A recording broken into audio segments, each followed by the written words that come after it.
Good evening, this is Tulasi from Soil. So, I'm going to deal with the topic how the contract has been formed. So, first, the contract has been defined under Section 2H of Indian Contract Act 1872. So, contract is being made between two or more party concerning and which is upon their promise to sell the goods for the exchange of something else. If one party does not fulfill their promise, the other party can sue for the breach of contract. So there are goals which involves how the contract has been formed, what is the core concept of the contract, and the relationship between the core concept of the contract.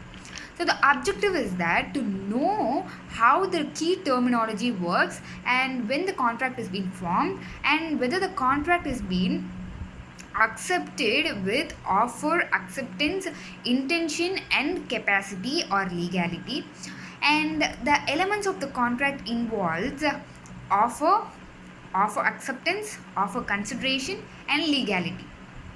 Offer, which is state that there should be exchange of something else. So when the offer is being accepted by the parties, they are aware that they are involved into that contract and it is being mentioned for a particular time period, and it is also concerned to whom the contract is being made and to what time period it is made.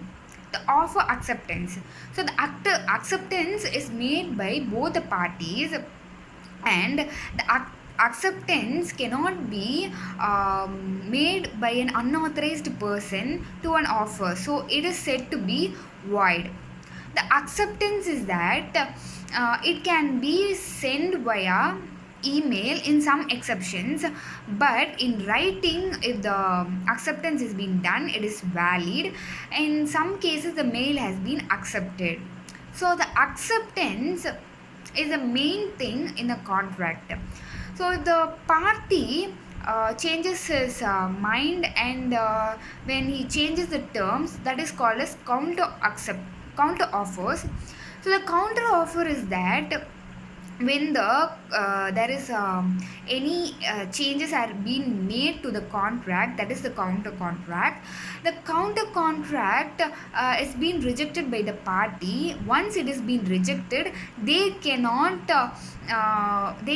accept the uh, original contract which they have been rejected.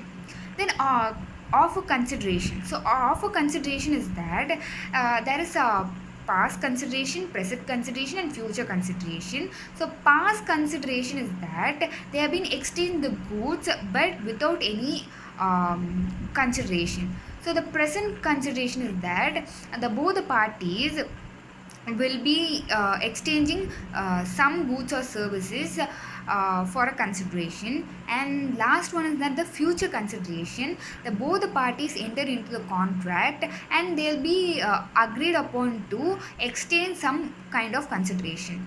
So we move on to legality. Legality is that the product should be the product should be legal, and the product which the both parties enter into the agreement, they should know that the product is being legal, and if the illegal contract is being entered by the parties, they are not considered by the court, and illegal contracts are not enforceable by law.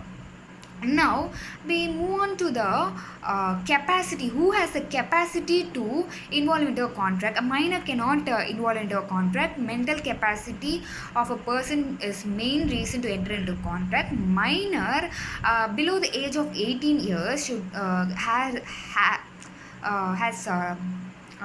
failed to enter into the contract. And mental capacity, the person should have the mental capacity to understand and enter into the contract.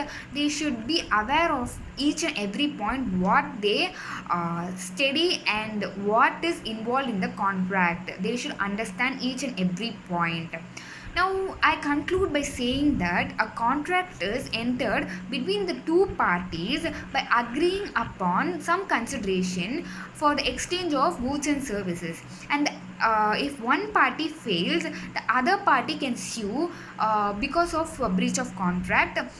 So both the parties should fulfill the contract by agreeing on a promise, and the promise plus offer should be made in a contract. These are the essential which a contract is being valid. And I conclude by saying that a contract is a main thing which agreement is being made by the parties on exchange of goods and services. So, I thank Ageless Legal Services for this wonderful opportunity. Thank you.